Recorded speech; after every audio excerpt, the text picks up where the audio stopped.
So very interesting game turning out to be there. Basically, it's up to this game is going to be about Light's ability to use his maneuverability to his advantage compared to if he gets caught, Mass Hydras will just tear his Wraiths a new one. And so that's kind of what he needs to watch out for here is he needs to make sure that he's able to actually keep those Wraiths alive, because if he loses those Wraiths, it'll be difficult for him. And Jaedong being very smart here, camping his overlords on top of his Wraiths and on top of a Spore Colony, so that's going to prevent Light from doing a lot of good with those Wraiths. Honestly, that's what GG Play should have done. If he put up just a couple of Spore Colonies here and there, it would have saved him a lot of trouble. And so yeah, he was researching probably stims, and now he's getting Medic Marines. But this is part of the strategy, and Light is doing this very well, is Psi hunting.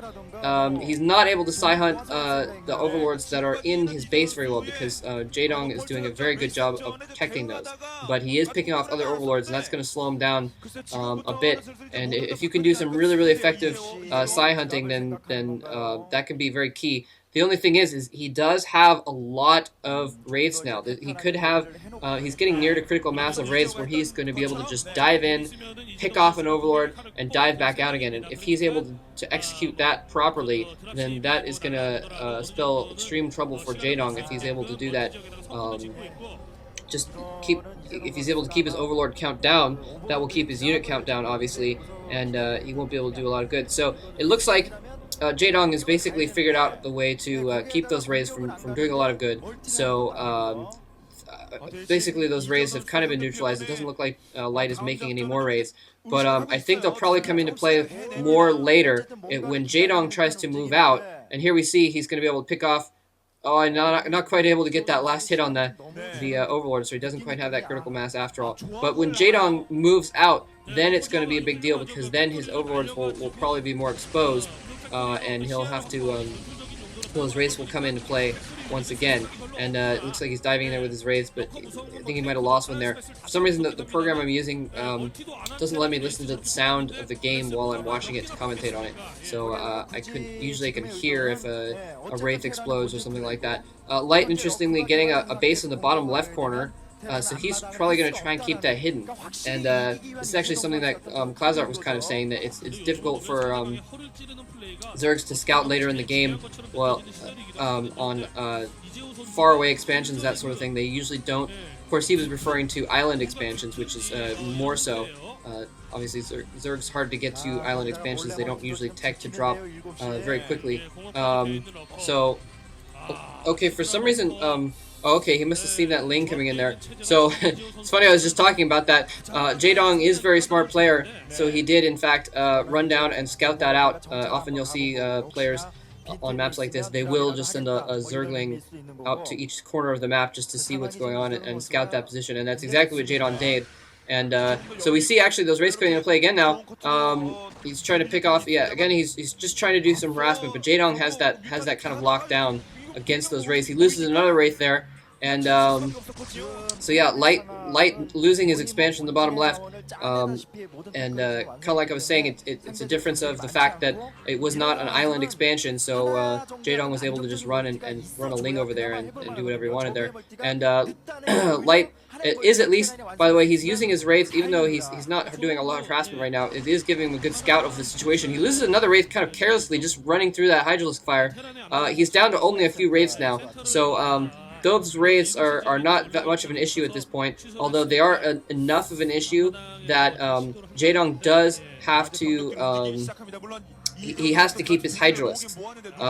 He's not going to be able to go Lurker Ling. He's going to have to keep Hydra Ling, or Lurker Hydra, basically, because those Wraiths are still around, still being a force. He loses 2 more Wraiths extremely carelessly. He's only got 1 Wraith left now. I don't think he's producing any more Wraiths.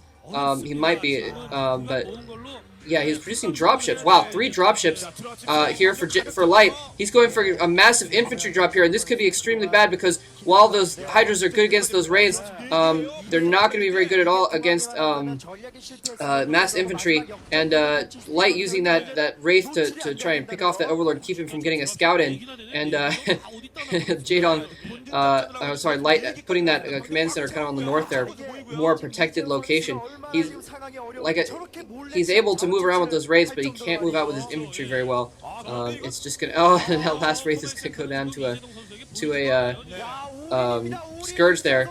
But in the meantime, Jaedong has 4 dropships worth. If he can get those dropships over there, that's what he's doing. He's scouting to see if there's anything in the way, because if those dropships get encountered by Hydralisks or something on the way, that will be absolute doom for him. But if he can actually get them to Jaedong's base, Scourge coming in, he may have Hydras camped at the right spot here. He does have Hydras camped there. I think Jaedong probably saw those dropships right there. He's probably sending his Scourges after those dropships as we speak. Wherever his Scourges were camped out. And Jaedong, it looks like Light has been kind of had to fall back there.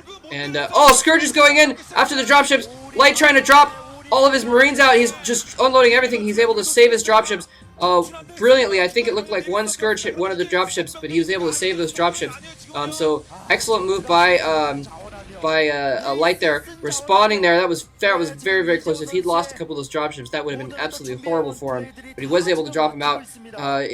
He just got kind of it was on the spot, and he got a little bit lucky there. That wasn't really much of a micro